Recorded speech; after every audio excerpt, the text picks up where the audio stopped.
All right. Welcome to another Sunday edition of the Boneyard. Here we have yet another special guest all the way from out east. Please introduce West. yourself, my friend. Out west, yeah. Out west, yeah, no worries. Yeah, out west. It's okay. It's early Sunday morning. We're all good. Oh, Zachary Red here from Edmonton, Alberta. perfect, man. Yeah, every time someone's from out east, I'll say, "Oh, they're from out west," or vice versa. I always fuck that up every time. It's okay. It's endearing. It's great. Yeah. So what do you do? Well, I'm a multi-musical act. I'm a multi-instrumentalist. I am a recording artist, producer, audio engineer. As far as music is concerned, that's kind of my shtick. But during the days, so I can afford to live and eat and have a roof above my head, Yeah. I'm a cabinet maker. Oh shit, that's a nice Cool. trade, man. Yeah, I did a lot of that in high school. Yeah, lots of woodworking, and it's kind of something I've grown up with. My father's in the industry and kind of got me into doing it, and I've been around it since I was like, very, very little. So Yeah. just So you kind do of like full on custom kitchens and like bathroom cupboards and stuff, man. Yeah, the company I work for does that all, and I haven't done any kind of side work or anything like that. I have just kind of the only kind of side projects that I do that involve kind of woodworking is things for my own home. Like I've done bookcases and shelves, and I've also got into making custom pedal boards for guitarists and bass players and stuff like that. And I've made some for myself, and it's fun. I was Anything I can. Yeah. With the making of the pedals, how did you get into like making custom pedals for people? Well, it's not pedals, but the pedal board. So like the like where you attach like all your guitar effects onto, and you can mount your power supply underneath. The ones that I've made for myself are retrofitted and custom fit to fit inside these old vintage suitcases. Oh. So I've got a couple of those. Yeah, and for depending on the gig, I'll have a bigger one or a smaller one. Right now, I'm using the smaller one, but yeah, it's great. Yeah. Shit, that's all right, man. That's good to know. Yeah, it's fun. I gather. Yeah, it's Do you fun. have like a website or page where people? Is that right on your Facebook or? No, it's just kind of one of those things that people are like, hey, I know that you do wood stuff. Do you think you could like make me something? And I'm like, yeah, sure. Usually in my free time, I just try and focus on like doing like recording or like songwriting and practice and rehearsal and stuff like that. So to try and stay sharp, Yeah, I hear you. Right. But yeah, no, it's a fun little hobby. And anytime I need to make something or want to make something, I have the skills and ability to do it. And it comes handy being a homeowner too, if you're, wanting to do any kind of renovation or any kind of update or upkeep and stuff like that. And yeah, it's nice. Oh, for sure, man. Definitely it's a helps good skill out. to have for sure. Do you find that has made it easier for you during all the things that have been going on in the last year and month? Because you have those abilities to do those things. You find that those types of things have kept you busy to not necessarily not notice how time has been going, but maybe kind of make it a little bit easier or better for you? Yeah, sure. Well, funnily enough, 2020, I was laid off twice. I think I maybe worked maybe 5 of the 12 months last year. So I had 2, maybe 6. Either way, I worked about half of the year last year. So I got laid off in March, as soon as everything kind of went down, because nobody knew what was going on. And I did a delivery to a job site, and they're like, well, we don't know for sure, but there's a potential hypothetical case that there could have been somebody with it, like where you went. So we don't know anything, but you should go and get tested. And we don't have any information. Like, like nobody knew anything about what was going on, like March 14th, right? Yeah, so it was actually March 14th, because that's when I got back from my world tour, and then I was in Montreal, and I got back, and work voted me out, and then they shut down for 10 days, and that was it. Then they called us all back and said, fuck, if you're healthy, come back to work. Right. So like I was, my partner is in school, so she was like doing her she's finishing up her education degree, and I'm like, okay, well, maybe I'll just take this time to watch everything kind of simmer out or simmer down and see kind of what plays out. So I kind of opted in to take some of that time off, I guess, and just like go on EI. But during that time, I recorded all the pre-production for like a new record. I've just released St. Andrew's Avalanche, but I've like for the next full-length record, I've done all the pre-production for it. So I took those 2.5 months to do that. Also, during that time, I was like trying to do a ketogenic diet, which was like not conducive, like trying to like be like super focused on playing like all these guitar parts. And then like the hardest thing though was like trying to do the drum tracking for it. So it was like 12 songs, and I tried to do the drum tracking over the course of a week. And it was just like, it was a lot. But then also this fall, I got laid off at the end of August, and I used the time to record a new EP, which will probably be the next bit of material that Zachary Red will be releasing. And nice. It's just like a 5-song EP, nothing too crazy, but it's a funny project. It's just about as much about the music as it is about the soundscaping and like audio, sound design and stuff like that. So it's basically it's another concept kind of EP record kind of thing where there are these two people in a relationship, and the earth is kind of going to shit, and the one person in the relationship has to leave on a deep space research mission to try and find another suitable planet that can sustain human life. And what happens is the person that she leaves behind is an artist, and he makes her a mixtape to listen to while they while she's on her voyage, right? So I've got it all scripted out, and like I went to school for audio engineering and music production, so I really wanted to do a project that has that tests my hand at sound design and Foley and all these other elements of audio that not a lot of people really associate with. A lot of people, the average listener will just like hear something on or see something on screen, and they'll just imagine that it's the camera attached or the microphone attached to the camera that's capturing everything, right? They're not aware that someone is in a room that's fully insulated, like making clothing sounds and stuff like that for movement, so on, right? So I want to do this audio, this sound design project that correlates along with the music, and that's going to be the kind of the continuous album. So like you kind of listen to it from start to finish, and it puts you into like an environment, and it takes you through this story, and it's going to be a lot of fun. And if I can pull it off, and if I can pull it off well, then like it's going to be good. That sounds exciting, man. That sounds like a lot of fun. I'm interested in hearing what the end result of that is for sure. It's going to be good. 100%. I'm planning on releasing a single, the single from the EP probably sometime close to the end of summer, and we'll kind of see how long it takes me to finish the post-production and the sound design element of the record. All of the songs are done. They just need to be like kind of finally like have a final mix done to them, and then have everything mastered. But yeah, doing the sound design part is going to be a bit of a challenge. Weekends from here on in will be devoted to that pretty much. It's going to take that long. Good, So yeah, it's going to be fun though. Right on.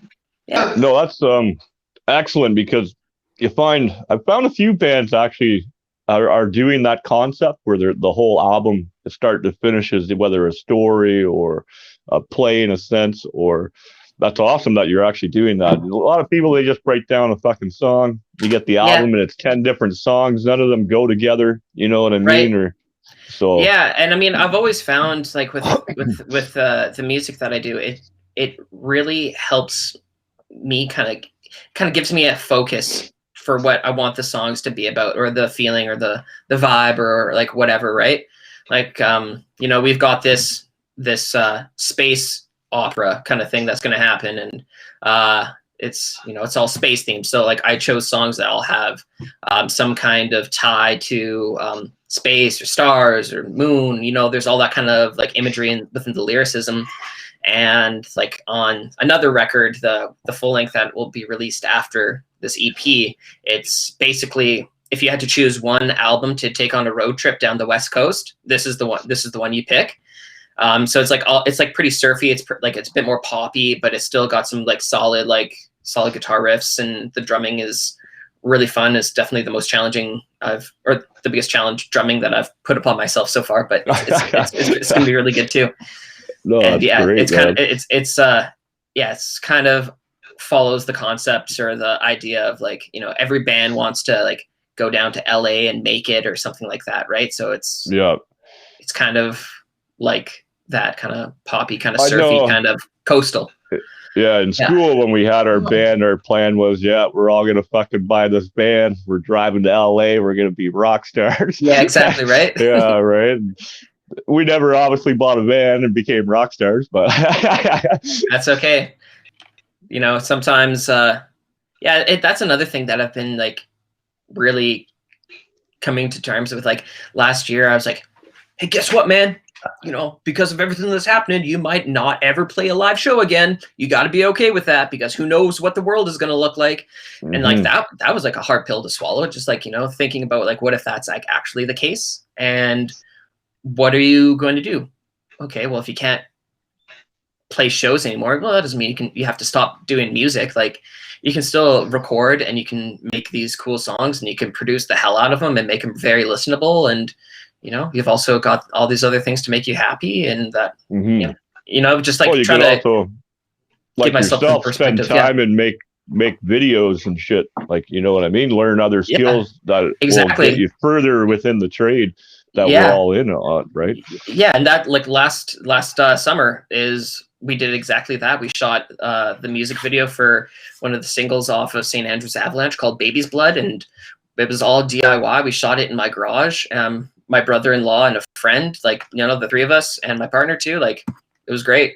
Like, that's awesome. And recently, the video actually got nominated for the Fava Festival, which is a film and arts video festival in Alberta, and we'll find out if it wins anything in at the end of May. Congratulations! So, yeah, I'm pretty stoked on it. Yeah, fucking pretty awesome. So it's amazing what we find out, what we're capable of being stuck in the situation that we're in right now. For sure. Especially with not knowing what the future of live music is like.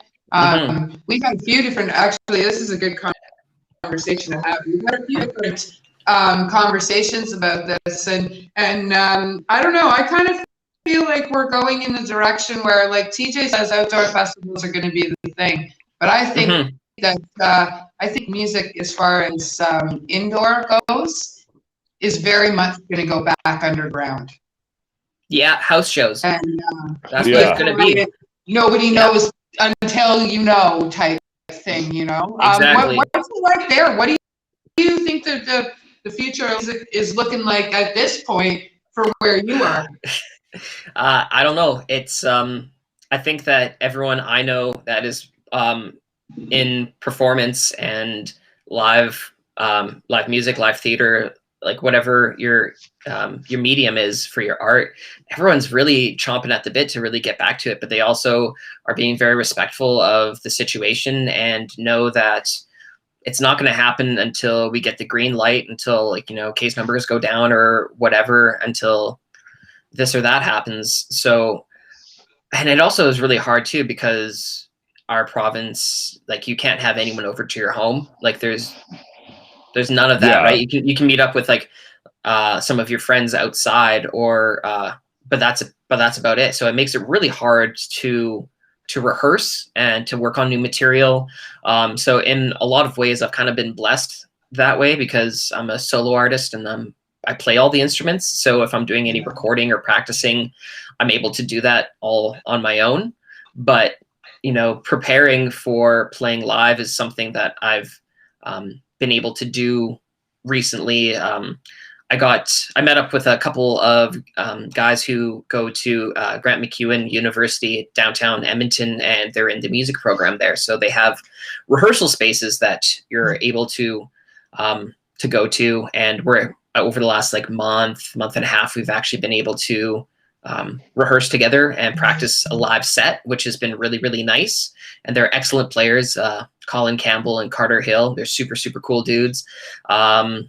Very, very happy to have met them and have the privilege of playing with them too. They're excellent. They very, very great at their instruments and make me want to become a better player myself because I'm not trained really. I'm all self-taught for the most part. So it's been cool, but not everybody has that opportunity, right? Not everyone just like happens to know a guy that goes to this school who might like be like down to play your music and stuff like that. And you know, like the whole idea of like trying to sneak some of your homies into your basement to jam maybe like late at night, like, you know, you get a noise complaint, the cops show up and like, hey, you don't live here. Guess what? You're all getting fined. And like, oh no, please don't, because it will ruin us because we're also poor. I know, exactly, right? Yeah. So I got to sell my guitar now to pay this fine for jamming. Like, yeah, exactly. You know what? Officer, we'll make a deal. I give you this Telecaster and you don't give me a fine. It'll be great. Yeah, right. Like Telecaster is worth the fine. It's worth what the fine is. Basically, right? Yeah. So, as far as, I mean, like if you got like a recording setup where you could play everything silent, where you can plug your guitars into a computer and your friend has an electronic drum set, then you could try and maybe do it like underground, like covertly, you know, try and practice. But at the same time, a lot of people don't want to take that risk, and rightly so. I mean, like nobody wants to get slapped with like a $1,000 fine or whatever it is, right? So, yeah. As far as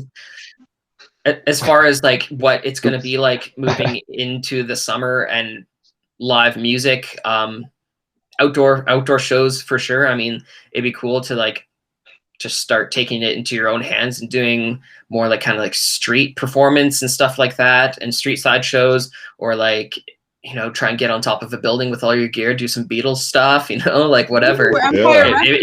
Stuff, eh? Exactly. It'd be fun. I mean, who knows if that can happen? I mean, I guess you just have to ask business owners the question if you could play like on top of their business, right? Go up on your roof for the afternoon and put on a set.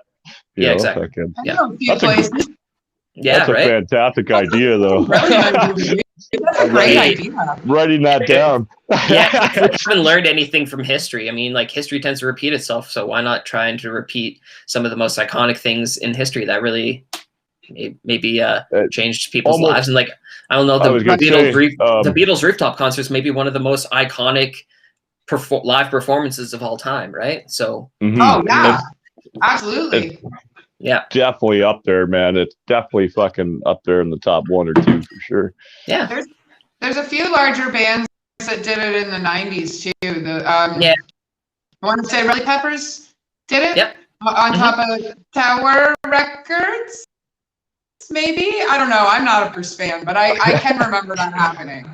That I will say out loud and not feel bad about it. Some of them I'm like, that's all good. I don't like that band, and I feel terrible when I say it, right? Like, you know what though? Like them, like Red Hot Chili Peppers and the Mars Volta was the first big concert I ever went to. And I need to start right into my next question. Perfect. There you go. Yeah. Well, yeah, it was the first concert I ever went to, and I like individual players in the Chili Peppers better than the band as a whole. Like John Frusciante is one of the sickest songwriters and a great guitarist. Chad Smith is one of my favorite drummers, and Flea's a crazy bass player and also trumpet player. He plays trumpet on a lot of the Mars Volta stuff, which is super cool. Really? Yeah. But Anthony Kiedis, like, I mean, I think he's a fun kind of like hype man for the band, but I mean, he kind of sucks as a vocalist. Yeah. Mm-hmm. But I mean, you know what? They're all very talented, and they've made it this far for a reason. I mean, it's all good. But the first concert I went to, yeah, for sure. I mean, and you know, a lot of people will listen to Zachary Red and be like, yeah, you know, that guy plays all the instruments and stuff, but I don't like his music. And I mean, like, that's fine. I don't care. You know, I'm not for everyone, but at the same time, yeah. In the end, it's a very selfish business because we actually really do the music for ourselves first. And then we see who likes it after the fact. Exactly. But if you love that song, it don't matter how many people hate it. You're going to fucking play it over and over and over again, right? Exactly, yeah. Yeah, the first... oh, sorry, go ahead. No, go ahead. I says, no, please. Yeah, I forget what I was going to say. Oh, no, I'm sorry. I was just kind of riffing off of what you had mentioned on what the next question was going to be as far as like kind of first shows going to. The first like real concert I went to was in the 10th grade, which was the Red Hot Chili Peppers and the Mars Volta for the Stadium Arcadium tour, which was really cool. The Mars Volta is probably one of my favorite bands, and they're a super influential prog rock band that I really, really love. But like the first kind of like show I went to was like one of these underground basement shows when I was in the 7th grade or the 8th grade. And I went with my sister's boyfriend at the time. And it was really underground, like kind of hardcore music. You know, people were like windmilling and like throwing down like really, really hard and stuff like that. And yeah, exactly. Yeah. So, you know, everyone was like trying to start the lawnmower and like doing a slap shot and like pulling the weeds up and stuff, like whatever.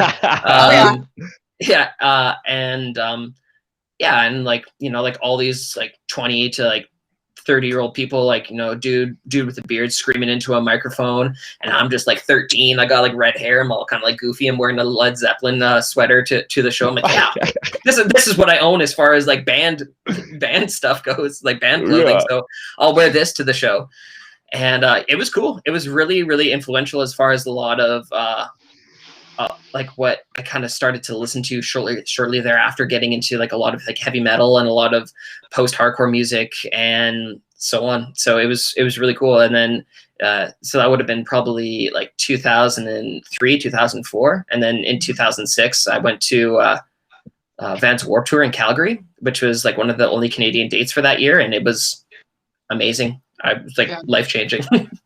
I did many festivals. I never did the Warped Tour for some reason. I don't know why. Yeah, I mean, it's like, once again, it draws like a certain crowd and a certain kind of bill as far as the kinds of musical acts that are on it. But I mean, you know, absolutely, it was like kind of like 2005, 2006 was kind of like the peak of the kind of metalcore, post-hardcore, and like kind of screamo, emo stuff. So I mean, and like that was like huge influence for a lot of the stuff I got into, or a lot of the music that I make now, even. And but you know, a lot like when I think about it, it's like I mentioned like metalcore, and I mentioned like post-hardcore and like screamo and stuff like that. But like my music is not that really at all. It's more pop than anything. I draw like a lot of different, like for the kind of music I make. It's like a lot of the, I guess it's almost like each individual instrument is kind of pulled out of a certain genre or a certain influence that I've had. So my drumming style is very much influenced by that style of music, kind of like bands like Under Oath and bands like Coheed and Cambria, that kind of stuff. Whereas my guitar playing is more singer-songwriter style. So bands like Bright Eyes and like the Spill Canvas, or you know, a number of other kind of like Midwest kind of singer-songwriter emo bands. And then bass and I'm just trying to do my best, because like I'm not the best bass player, but I mean, if I can lock in with my drumming, it's all you need to do, right? And then vocally is also kind of based in that world of kind of post-hardcore, the kind of the higher male vocal, as well as like a lot of classic rock. So like bands like Zeppelin, like Robert Plant's always been one of my favorite vocalists, and same with Sebastian Bach from Skid Row, like also. So yeah, I mean, that's pretty wild that like you listen to your metals and you have all the different genres, but yet when you play your music, it's not really like death metal or hardcore. It's not heavy. Like it really isn't. It's sometimes it can be like emotionally heavy, but like it's not like everyone's like succinct and doing like a crazy like technical breakdown or something like that. Yeah. But yeah, and I think like when I talk to a lot of different musicians, I kind of get surprised by some of the things I know and some of the bands I know and the terminology and like certain members leaving and joining other bands and like, yeah, man, we didn't know like, okay, yeah, he knows his stuff. Okay. Yeah, it's no, that's good though. Yeah, you listen to a little bit of everything. Sometimes, though. Yeah, for sure. I think that you've got to kind of listen to a little bit of everything so you have a bit of a point of reference in case like somebody's like, you know, I think it's important to listen to or like know at least like 90s hip hop because it's super influential in like a lot of the popular music that's being made today. And like, you know, there's that. And then also being very familiar with like all the popular bands of the 80s and, you know, 60s, 70s, you know, just staying on top of like pop culture and then getting down to some of the more kind of lesser known things and a bit more of the obscurity of certain musical genres. I mean, it's just fun and it helps, and you never know what you're actually going to like until you listen to it. Right. So yeah. You actually hear it. You know, that's so correct. You know, I couldn't have said it better. Yeah. I mean, like, you know, there could be like a metalhead that's like, yeah, man, I only listen to thrash. And then you could put on something, you know, you could put on some Lauryn Hill or something like that, and like the bass and the drums are like the beats like super good, and like, yeah, you know, like I'm not gonna say I like it, but you know, I'm tapping my foot, you know, like exactly. So listen to by yourself in your room so nobody knows. Yeah, exactly. Yeah, for sure. I know all those guys. I was one of them at one point, right? Yeah. Being a woman in the metal world, it was like, no, this is all I do. This is all I listen to, and now I'm like, I listen to with my kids. Sometimes. Yeah, for sure. All good. Know all the words. Yeah, like everyone's just trying to like express themselves, and you know, just let it happen. You know, I don't think anyone should knock anyone else for trying to express themselves. I mean, no, right? That's what makes everyone special and makes the world such a cool place, is that everyone is different and everyone has different tastes. And you know, I might not be a huge mumble rap fan, but I'm not going to knock anyone for like liking mumble rap or whatever. It doesn't matter. Yeah, no, I can certainly appreciate that statement for sure. Oh yeah, 100%. So do you have a song? Like everybody has a song. Mine was War Pigs. War Pigs was what made me go, okay. you know what? This is it. This is my world. This is where I'm at. And like, I mean, he's got a few songs. Right. Versus love the genre. But like, we all have that song that brought us into the mosh pit or this world. Or so. Do you have one? Sure.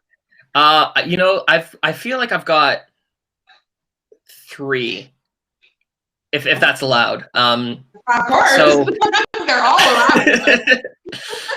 So as far as like a song that will like always, like I could listen to the song infinite amount of times, and I'm sure it's probably been like one of my most played songs. It's off of Led Zeppelin 3, and it's That's the Way.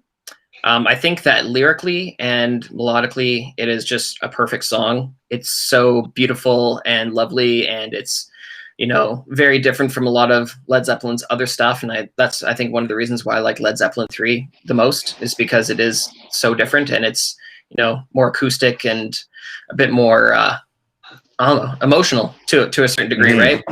It's not just yeah, but like, I mean, like there's a decent amount of that. Well done. That was awesome. Oh, thanks. But yeah, it's just like a bit more kind of like mellow, and I think the songwriting's excellent on that. But on the other end, there's a song by a Canadian metal band called 3 Inches of Blood. Deadly Sinners will get me fired up like nothing else. Always, I will like. I can identify with that. Yeah, it's something special, that song. Deadly Sinners! Like it just Right? like really just like gets you like fired up. And Thank you. I needed that this morning. yeah, no problem. Yeah, that song like gets me fired up like nothing else will. And it's like also like a little bit goofy because like, you know, it's a lot of metal songs are like about like super like fantastical kind of things. They're all based in like another world fantasy kind of things. And it's awesome and I love it. But at the same time, you know, you're listening to a song like Kill the Orcs by 3 Inches of Blood and you're like, this song is wicked, but I can't take them seriously because you're talking about Lord of the Rings. And like, I love Lord of the Rings and all that kind of stuff too, but it's just like, it has like a funny like dichotomy between being like super serious and like focused and like hardcore, but then like, fantasy. I'm a nerd too. So I love both of those things together. So that's like another song that's like super wicked. I mean, also, I don't know. I don't even know if I would say like Deadly Sinners is like my song, but like it's a song that I love for that reason that it doesn't matter like where I'm at in my day or the week or like how I'm feeling. Like I listen to Deadly Sinners, I'm like, fucking yeah! Like I'm going for it. All over it, eh? Yeah, for sure. It's so much fun. It's got a ripping guitar solo. The drums are relentless. It's great. But like as far as like my song, like a song that really like blew the doors off of like things that were like possible for like songwriting and composition and all that kind of stuff is a song called In Keeping Secrets of Silent Earth 3 by the band Coheed and Cambria. It's a great song and it's like it's the intro to their second studio album and or it's like the first song after like their intro. But anyway, it's a great song and it's super epic and I've seen them like 5 or 6 times and like every time they play that song it's just like I'm there, I'm in the center of the pit, like I'm pushing, I'm throwing down like my hands up and stuff like that. I'm singing all the words and just like I'm right there.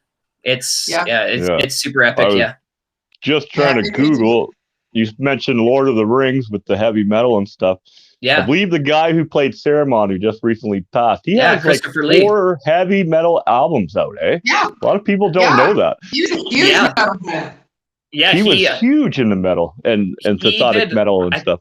I think it was, I can't remember for which band it was, but he did monologues over the entire thing. I can't remember if it was like Rhapsody of Fire or like if it was the band Lord of the Rings. I don't even know, but like, yeah, he did like super epic monologues over top of like certain metal bands like album and like made it just like that much more serious. Yeah. Christopher Lee, rest in peace. Cool dude. He's a great actor and Mr. Scaramanga. I have a bunch of his albums on my playlist and the odd days, like on the Sundays when I'm just fucking driving, doing my thing, I'll throw that stuff on, right? Nice. Yeah. It's fucking awesome. He certainly was an interesting human being as far as the talent range he had. Anybody that knows, it's funny because anybody that knows him as an actor doesn't necessarily know what his musical career was like, but anybody that knows him for his musical career knows him for his entire career as far as like music, acting, to everything he did, right? So he was a badass in life, like a real badass. Pardon? Yeah. He was a real badass in life, that guy. Yeah. So right on. Yeah, that's funny. You were talking about how you have 3 songs, and like you've got, one from back then, and like what influences you now. And I have to say that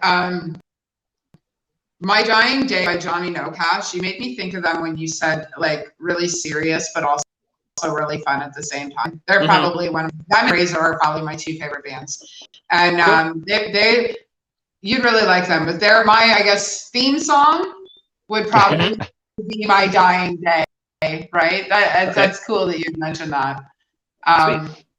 So like we haven't even asked you yet, like where can we find you? Like where's all your stuff online? Yeah, it's basically anywhere you can stream music. I mean, St. Andrew's Avalanche, the Zachary Red's debut record, is on Spotify, Apple Music, it's on Tidal, it's on Amazon Music, it's kind of everywhere or anywhere that you want to stream music, and that's where you can find it. As far as I haven't gotten around to getting physical copies of the album made yet, just because we're not playing shows at the moment and stuff like that, and but once and also getting vinyl made is like super expensive, and as a solo artist, having to like front all that cash yourself, it's it's a lot.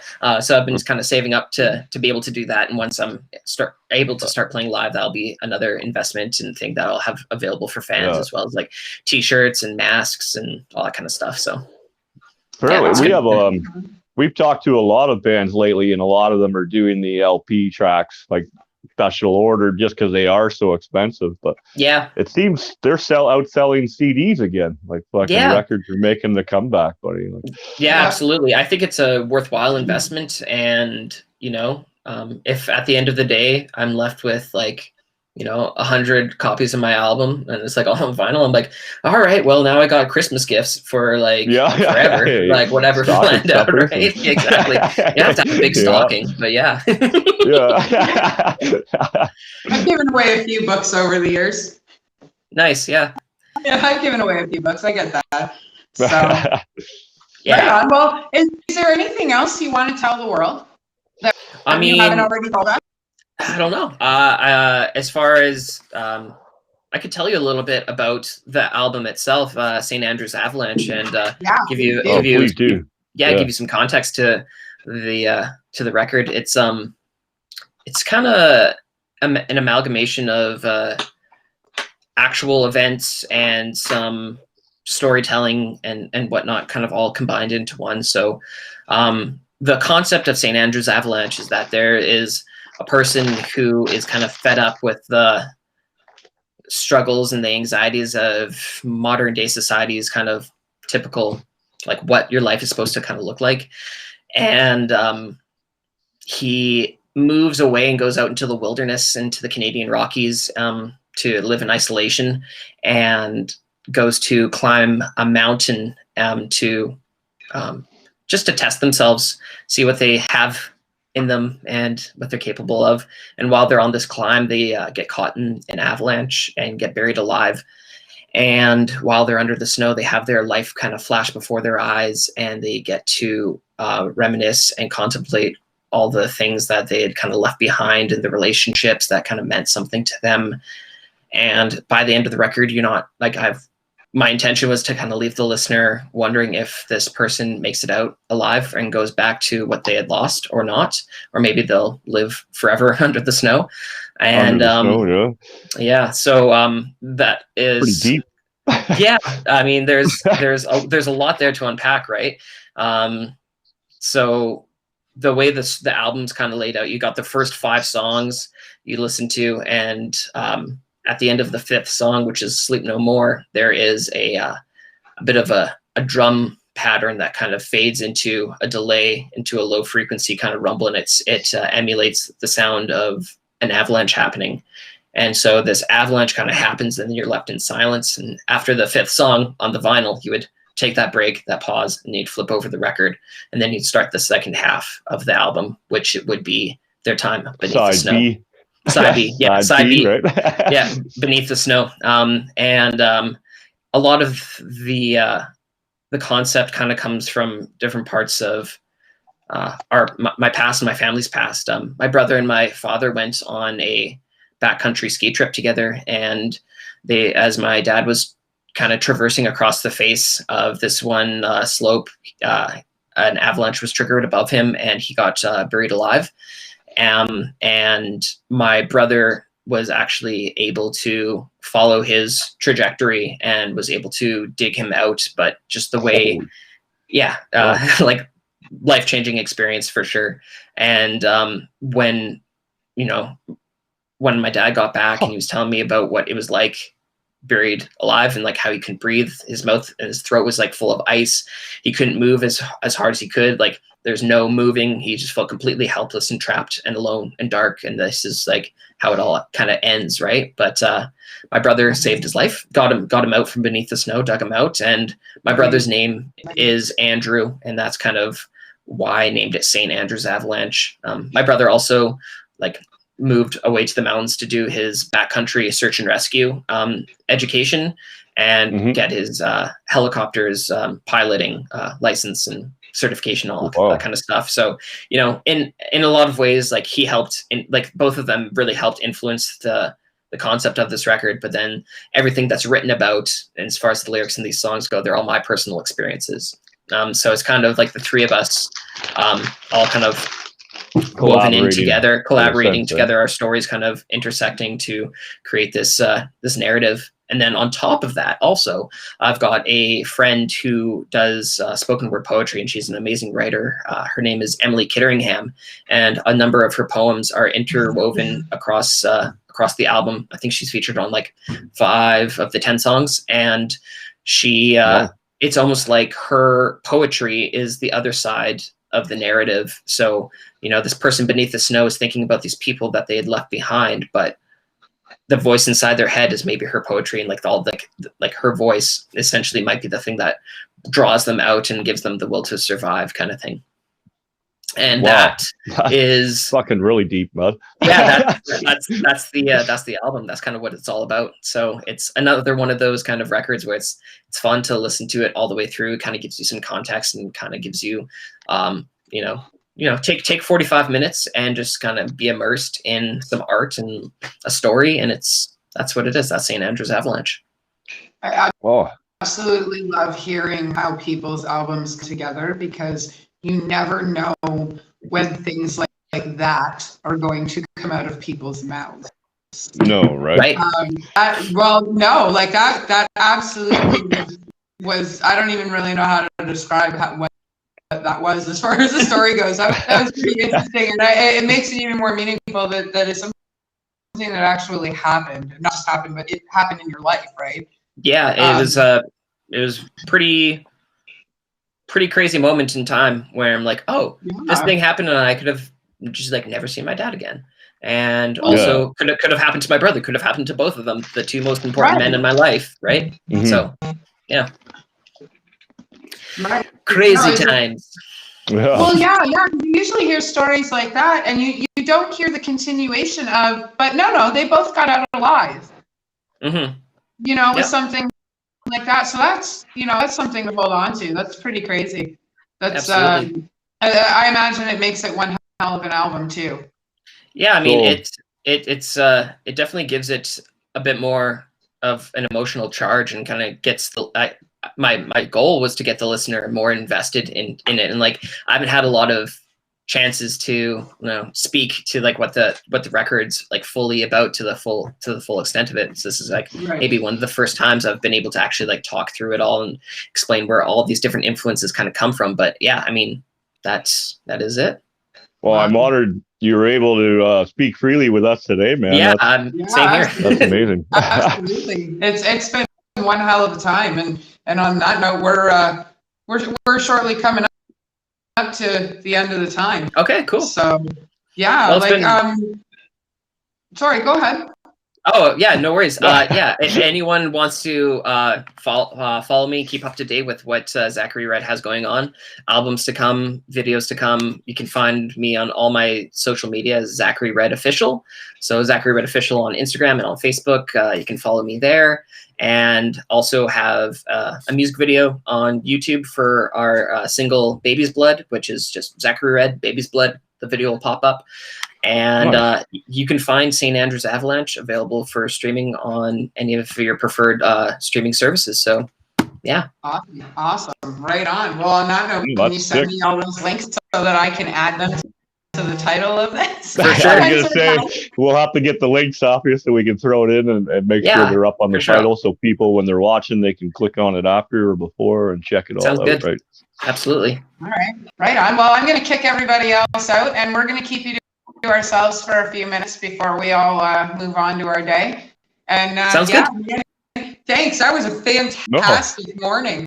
Dude, fucking fantastic, my friend. Thank you so much for having me. I appreciate it. Oh, and once you get a few more, when your EP comes out, like obviously keep in touch with us, and we'll have you back on, and we'll talk more about the EP and that album when it comes out. Sounds great.